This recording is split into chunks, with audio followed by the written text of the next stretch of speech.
Hey everyone, my name is David Dunbar, or the Theme Park Evangelist. It's summertime still, so that means it's that time of the year when normally people hit the beach if you're living in Florida or if you live along the coast, whether you're on the East Coast or the West Coast. Also, it's that time of the year when everybody likes to visit the water parks, which is actually today's discussion topic. Well, it's really tonight's discussion topic because it's almost 8 o'clock at night, but anyway. Um, I only wanted to discuss the Central Florida water parks because those are the ones I grew up going to my whole entire life. So, with that being said, let's start talking about the Disney ones first and then going all the way down to the Legoland one. I'm only discussing the ones I've ever been to. That way, I have something to relate to. Obviously, I don't want to talk about something I've never been to before. So, yes, I'm aware that my closest water park to here is a tie between Kentucky Kingdom's water park called Hurricane Bay or Kings Island's water park, Soak City. So, that's up here in northern Kentucky. However, though, we're going to talk about one of my personal favorite water parks, if not my personal favorite water park, Disney's Blizzard Beach. Blizzard Beach was the very first water park to reopen after the pandemic. Blizzard Beach has always been one of my favorite, all-time water parks, favorite water parks to go to my whole entire life. I enjoy it more now that I'm older than I did it when I was younger, obviously, especially since I can go by myself. I've gone there so many times. It's the only water park, ironically, I've ever YouTubed at as well, which is really, really weird. So, I actually did a YouTube video on it called Taking a Splash at Disney's Blizzard Beach back in 2017 when TJ and I were taking a little staycation for spring break or something, and we happened to get a motel. By the way, that motel that TJ and I stayed at sadly went out of business. TJ happened to drive by it earlier today, and he discovered that it no longer exists. So that's kind of sad. Anyway, so whenever I go to Blizzard Beach, I usually will go in. I'll get a locker, and one of the first times I ever went to Blizzard Beach, I happened to open up this locker. Or just my locker, and there just happened to be this really big Blizzard Beach cup. It was an older style with the alligator water skiing or snow skiing, whatever. Yeah, snow skiing on the design that showed Disney's Blizzard Beach water park on it. And I asked them about it. I said, "What's with the cup?" And they said, "Oh, congratulations, you won this." And I could use it at the time to get free soda, and obviously they didn't keep the original cups around forever because they started getting these cups with RFID chips in them, so that way people wouldn't be going around stealing soda and you would have to activate it. So it was just kind of a nice souvenir, so I did use it at the time. But yeah, it was definitely one of those things that I end up just keeping.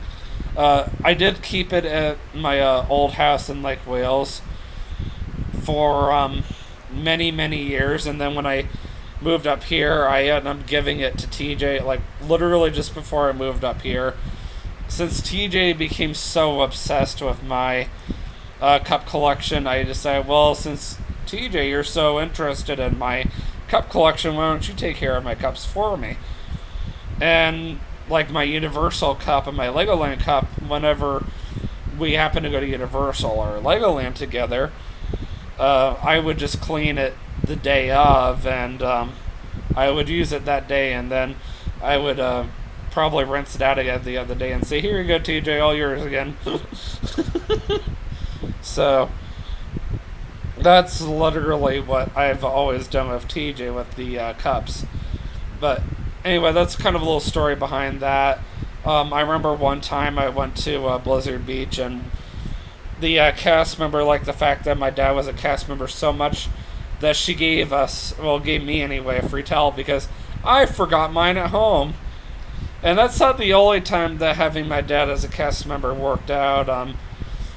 One time I was going through the front gate at Animal Kingdom, and I was telling the cast member that my dad was a cast member, and she started getting all interested and started telling her what he did at the park. And I'm not obviously going to tell you guys on YouTube because it's too specific, but yeah, the cast member really liked that, and she said, "Yeah, I'm going to give you free parking just as a thank you. It was a thank you to your dad for being a cast member." I'm not going to say specifically what she said because it was more of an inside joke between her and my dad, even though she didn't even know my dad, but still. I told my dad later, and he kind of just rolled his eyes. He was like, "Really?" But back then, Disney was a lot more flexible. I used to flash his guest pass all the time, and they would see it and they go, "Oh yeah, your dad's a cast member. You have a family member that's a cast member. Yeah, you can go on in." I used to brag about my dad all the time. A lot of people like that. A lot of people were like really interested in my dad. My dad my dad kind of warned me to be careful of that because he said that he used to do the same thing when his dad was a radio announcer. And when I was younger, I didn't really understand that. Anyway, I'm getting off topic. So, yeah, when I was at the water park at Blizzard Beach, usually the very first thing I would do is go get a locker. I never got a towel except for that one time, which I told you guys about. And then usually I go find a spot. I could usually pretty much show you any of the places that I would put my towel at, or my stuff at, really. And then I would go in the changing room, go change in my bathing suit.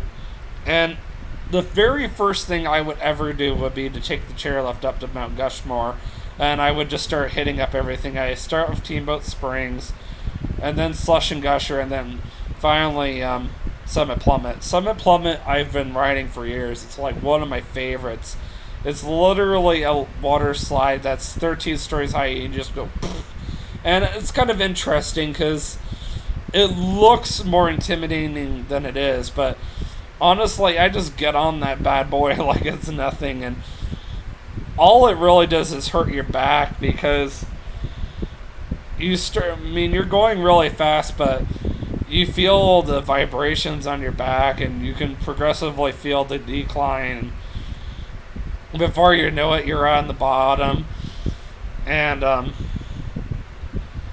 if you follow their directions correctly, the only thing you're going to be walking away with is a wedgie. I mean, I hardly ever have water go up my nose either, which is kind of nice.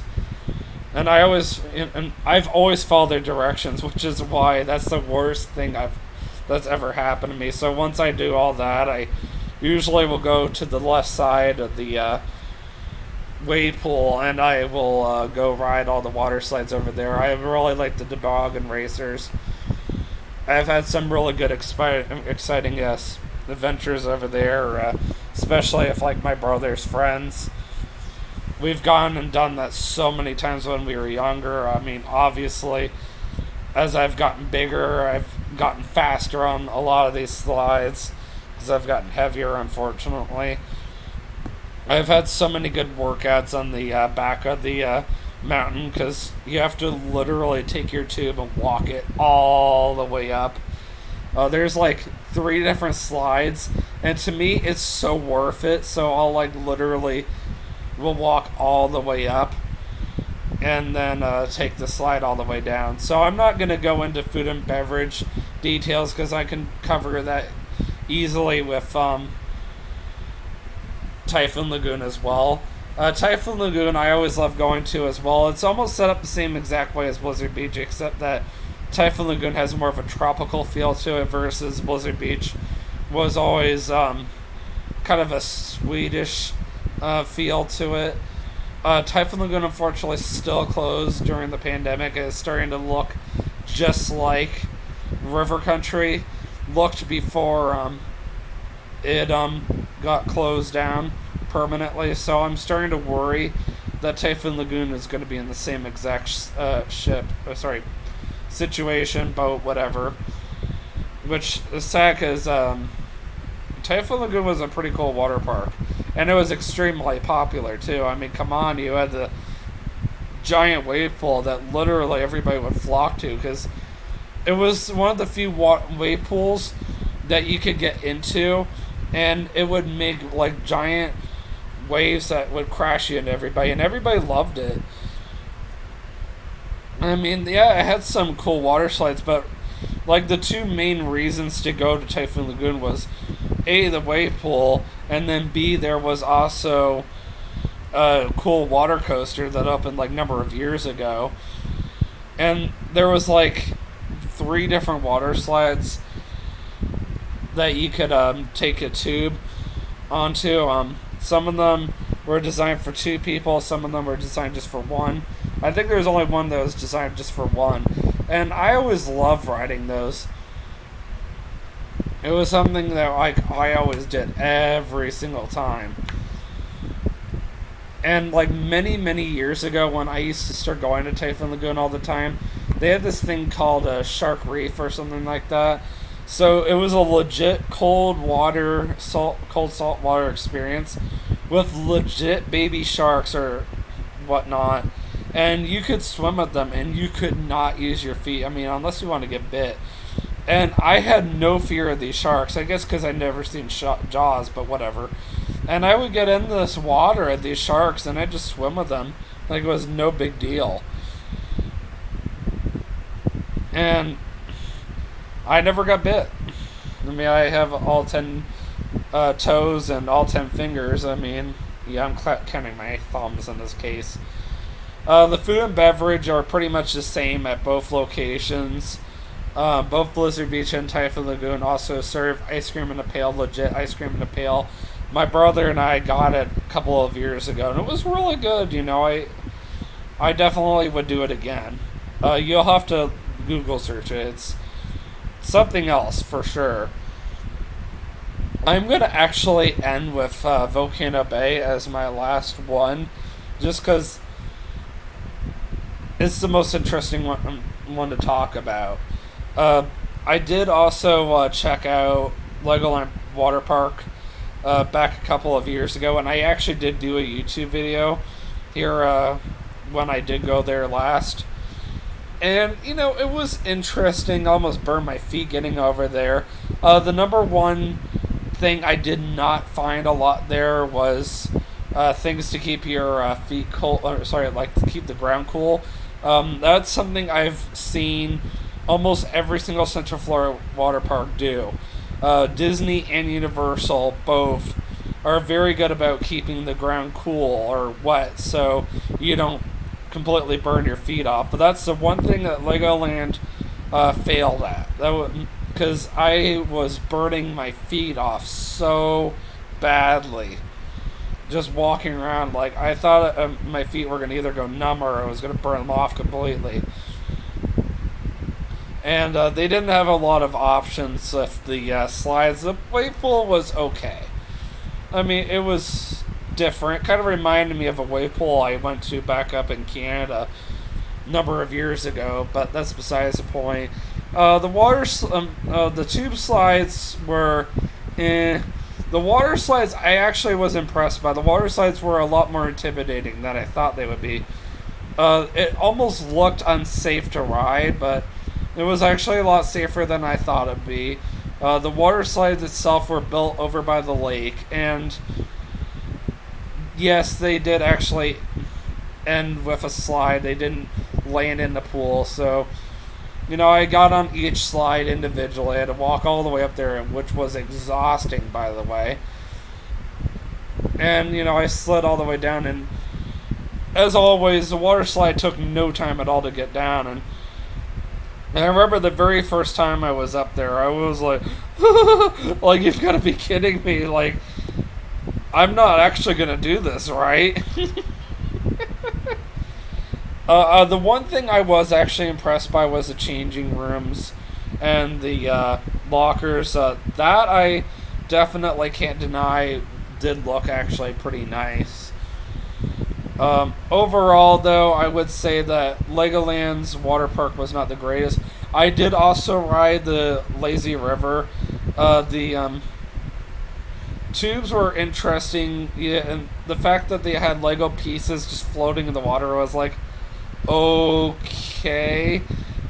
So far, you've heard that I've gone into Blizzard Beach or gone to Blizzard Beach, which so far I'll say that of the three water parks that I've talked about, Blizzard Beach would have to be number one winner right now. Blizzard Beach had the coolest themed lazy river, and then Typhoon Lagoon. I mean, it was a little better than Legoland's, but not much because Typhoon Lagoon didn't even have anything to it. And then Legoland really didn't have anything to it either. And then the sad thing is the lifeguards look like they could care less at Legoland. So we're finally down to our winner. So the very first time I went to this water park was on opening day. To say that I was disappointed would be an understatement, but don't worry, it's not like I didn't go back another time. The answer is Volcano Bay. Volcano Bay is also my personal favorite Central Florida water park. I put a lot of emphasis on it to my brother because I truly meant what I said, and my brother did actually go there with me a couple of years ago, and honestly, he didn't care for it like I did. My brother was like, really? My brother's biggest comment about it was the fact that it's built so close to I-4 that it doesn't seem that great. To me, I was able to ignore all that. Like, I don't know. I really like the fact that you get on the very first level of the parking garage. You get on a Universal bus. You take this Universal bus all the way down to the entrance, and then it drops you off. Then you have to walk underneath Adventure Way, which is the road that takes you back to the interstate. Obviously, you're walking underneath it, so it's not going to help you any. Also, that's the same exact road where Aventura Hotel is at. Also, that's the same road where Lowe's Sapphire Falls is at, if I'm not mistaken, which is my favorite of the Lowe's resorts. So you walk underneath Adventure Way, and you have to literally walk for so long before you can actually get to it. It's almost like they really want you to feel fully immersed. Like, yeah, you can see it from the interstate, there's no doubt about it, but you don't fully feel immersed until you actually go there for yourself. And that's what I liked about it, was the fact that this was the only water park that I felt fully immersed into, and that you had to go out of your way just to get there and get into the water park. And I really liked that whole feel to it. So, like, you would have to walk all the way there, and then you have to take this escalator up, and then you had to walk through around these trees, and then you finally came to it. You came to the area where you could buy your tickets and all that fun stuff. So you go and get your wristband, and you went through the thingamajigger, and you got to walk for a little bit further, and then finally you see the volcano. And honestly, whenever you see the volcano from the interstate, you're only seeing the back of it. You're not even able to see the front of it from the interstate, which is like the best part of it. So it's like, come on, Jonathan, like, how are you not, appreciating this like I am? But, to each his own, I guess you could say. So, I remember the very first time TJ and I saw it, I was like, wow, this is quite impressive. There's so many great photo opportunities. There's a lot of things I really enjoyed. I don't think my brother liked the Fearless River as much as I did. Like, I don't know, I like that kind of thing. I like being able to put on a life jacket, just kind of let the river take you. I do like the lazy river they have. I wouldn't say I like it as much as Blizzard Beach. It's definitely been my favorite lazy river by far of all the water parks I've been to date. Because I really like a good themed lazy river. I would definitely say the one thing that Volcano Bay has, and even my brother did agree with me on this one, that was like really really cool is Krakatoa. So Krakatoa is their water coaster, and Krakatoa is very very far ahead of its time. So it uses magnetic pressure to accelerate the water coaster. It doesn't go down a whole lot. And when it does start to go up, it's using some of the pressure from the downhill to get it up a little bit of the ways, and then it gets it up far enough that it gets it to a point where there's a water magnetic pressure that catches it, and then it forces it up the rest of the way, which I could tell whenever gravity was doing the work and whenever the magnetic pressure was doing the work. And it was just kind of fun going up and down, up and down, up and down.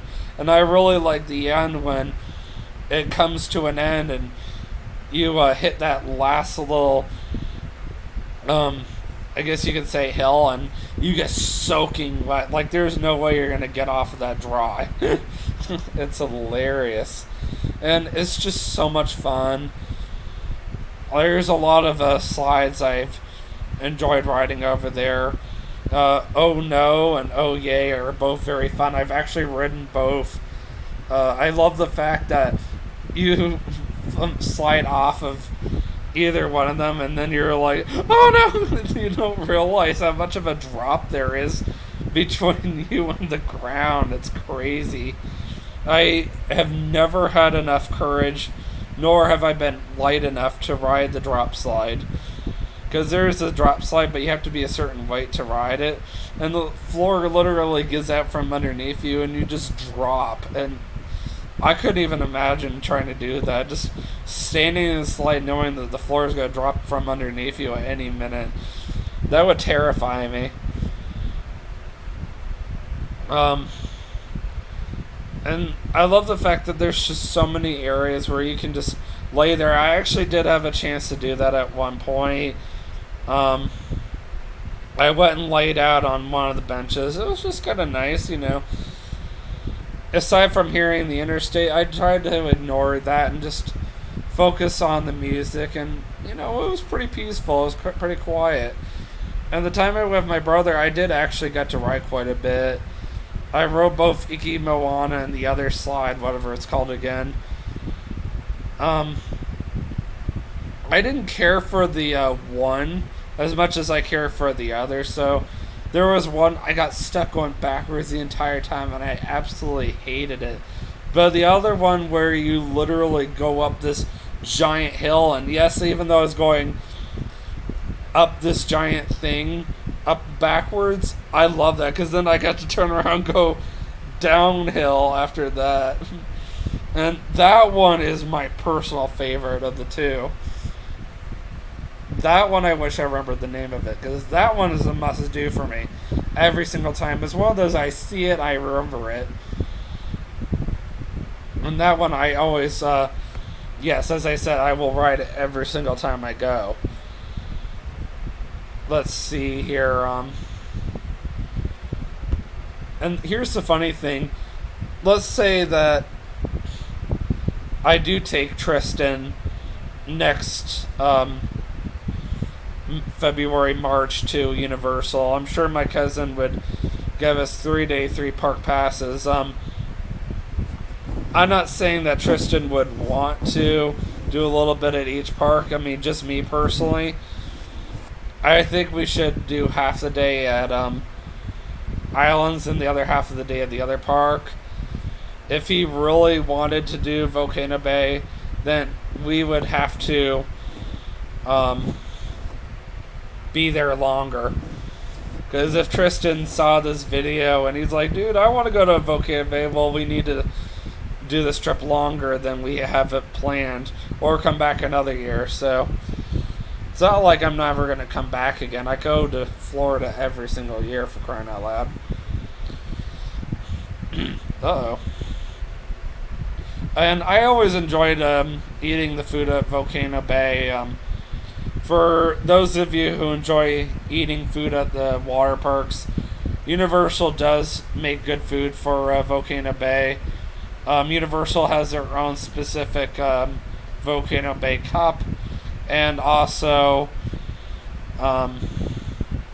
there is a special soda you can only get at Volcano Bay, which is kind of cool as well.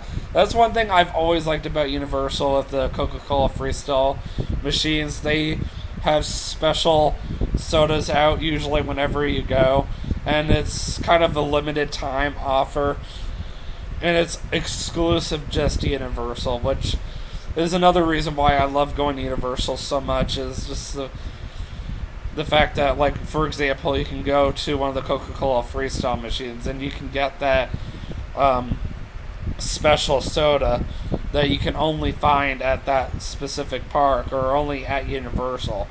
And I think that's so cool. Like, Volcano Bay just has its specific soda that you can only find at Volcano Bay. It's just that exclusive to Volcano Bay. When the Incredible Hulk reopened back a couple of years ago, they did a special soda just for the Incredible Hulk reopening, and it was only exclusive during that time at both the original park and Islands. And I think it was only out for like a couple of months, and then they switched it up again. But I thought that was kind of cool that Universal did that. And it was at like all the Coca-Cola Freestyle machines too, which I thought was kind of cool. Well, maybe not all of them, but still. Anyways, guys, that's the reason why Volcano Bay is my personal favorite. Also, if you're that kind of person that likes to rent a cabana to relax at, I've heard that Universal's Volcano Bay does have the most cabana options. You even have the ability to have your own personal tapu stand where you can basically select each attraction you want to virtually wait for right there at your own cabana, and you can just kind of hang out there. You can have someone bring you food and beverages. You never even have to leave, which is kind of cool. I mean, yes, you are able to virtually wait for rides at Volcano Bay with the tapu that you get when you first get into Volcano Bay. Here's the catch, though. Without that cabana, you normally would have to go up to that specific ride and then tap your tapu next to the ride at like one of the totem poles or whatever, and then you'll automatically be waiting for that ride, and you can select up to two. The nice thing about getting one of the cabanas for the day is it comes with its own tapu station where you can virtually wait for rides, and you can actually select what rides you want to virtually wait for. So if you wanted to virtually wait for Krakatoa without actually leaving your cabana, which of course is completely sheltered from the sun, then you can just select it right there and you can just take a 2-hour nap or whatever, and then you can wake up from your 2-hour nap, go hit it up, come back, and go virtually wait for another ride. So definitely a huge advantage of having the cabana for sure. Anyways, guys, what's your favorite Central Florida water park? Was it something I did not mention? Was it one I did mention? I'm sure it was if it wasn't one I did not mention, was it Adventure Island at Busch Gardens? Was it Aquatica? I'm sure that there's that one person that's like, what about one up north? I mean, yeah, I guess you could mention that, even though I was only talking about Central Florida water parks. Until then, I will see you guys tomorrow when I do another YouTube video. Tomorrow I'm going to do a vlog, or my first vlog, I should say, talking about how I met Kay and TJ. Tomorrow's first vlog is actually going to talk about how I met Kay and just kind of how I became friends with her. The next series is not going to be relatively long. I'd be surprised if it lasts a month or two. So just keep in mind I will have to do another YouTube series after this one. So I hope that you guys enjoyed the very first vlog of how I met Kay and TJ. Obviously, I'm not going to talk completely about how I became, or how I'm, like my entire friendship of Kay, but I'm going to give you guys a rough idea of why Kay and I became friends, and just kind of what led up to that, and just kind of, how should I put this? How did Kay and I first start versus what caused it, and then also what caused us to end up being friends. And that's not even our entire friendship. We've been friends for 9 years, so I hope you enjoyed tomorrow's video. And always remember, you can do all things through Christ who strengthens you. Have a great day. Peace out.